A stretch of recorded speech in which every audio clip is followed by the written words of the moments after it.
What is up, guys? It's another episode of Cooking with Tats by Wes. Yes, tattoos and culinary. That's me. Today is a two-part series. We're going to start first off with the blue cheese dip or sauce, dressing, whatever you want to call it.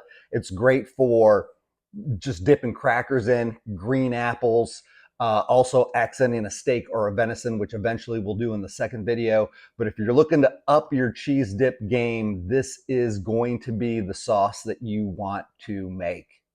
Done. Cheers. First off, let's go through our mise en place. We've got heavy cream. We've got a little bit of chicken stock. We've got 2 pats of butter. We've got garlic that we're going to roast so it becomes nice and soft, and we're going to smush it in there. It takes the bite of the garlic out. We've got 1 shallot already minced. We've got 2 sprigs of rosemary already finely chopped. And I've got 4 ounces of premium gorgonzola, and this is going to be the mise en place for the ultimate blue cheese dipping sauce. First up, let's roast the garlic. This is going to take us about 20 minutes in the oven or fryer, whatever you got. 400 degrees, about 20 minutes. So check this out. We've got the top cut off. We're going to add a little olive oil to it, and we're just going to fold it up nice and neat.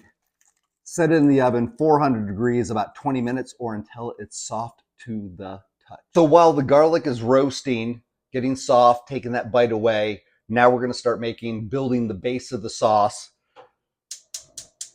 Turn this on. I've got gas heat. I love it. We're going to add our 2 sticks of butter in there. We're going to add the shallots. And we're going to slowly sweat these on a nice medium to low until they're translucent. All right, so our shallots have sweated about 2-3 minutes over medium heat. We're going to add about a half cup of chicken stock. That's going to add for a little bit of flavor, also allow us some time for this to reduce and really get all those flavors in. Next up, we're going to add about a cup and a half of heavy cream.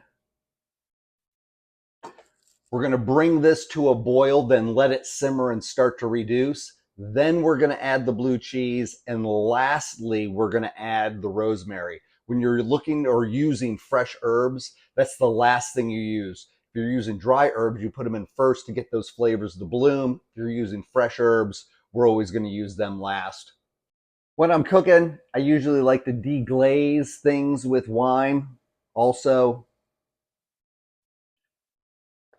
it's a good way to keep the cooking fun. This is my way of decompressing after a week of tattooing. So enjoy a cocktail, some wine, whatever. Maybe it's just soda water, but enjoy yourself when you're doing the cooking. This is a great therapy session.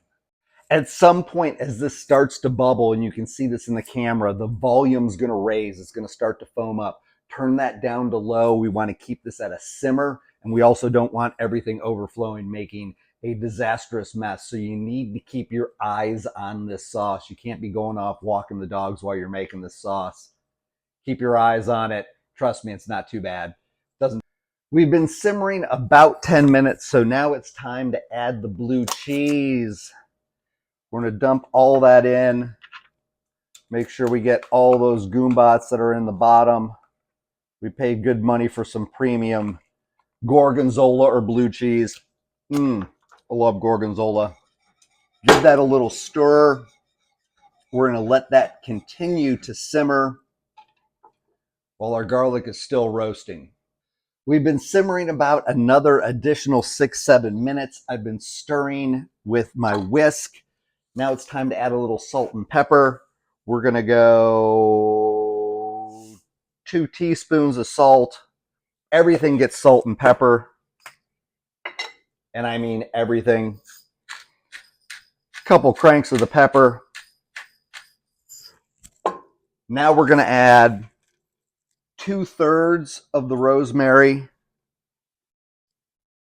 to the sauce and whisk and let it continue to reduce. We're saving a third of the minced rosemary for garnish, because if you're going to present this to a group of people, a nice garnish makes it look like you're a fucking culinary pro.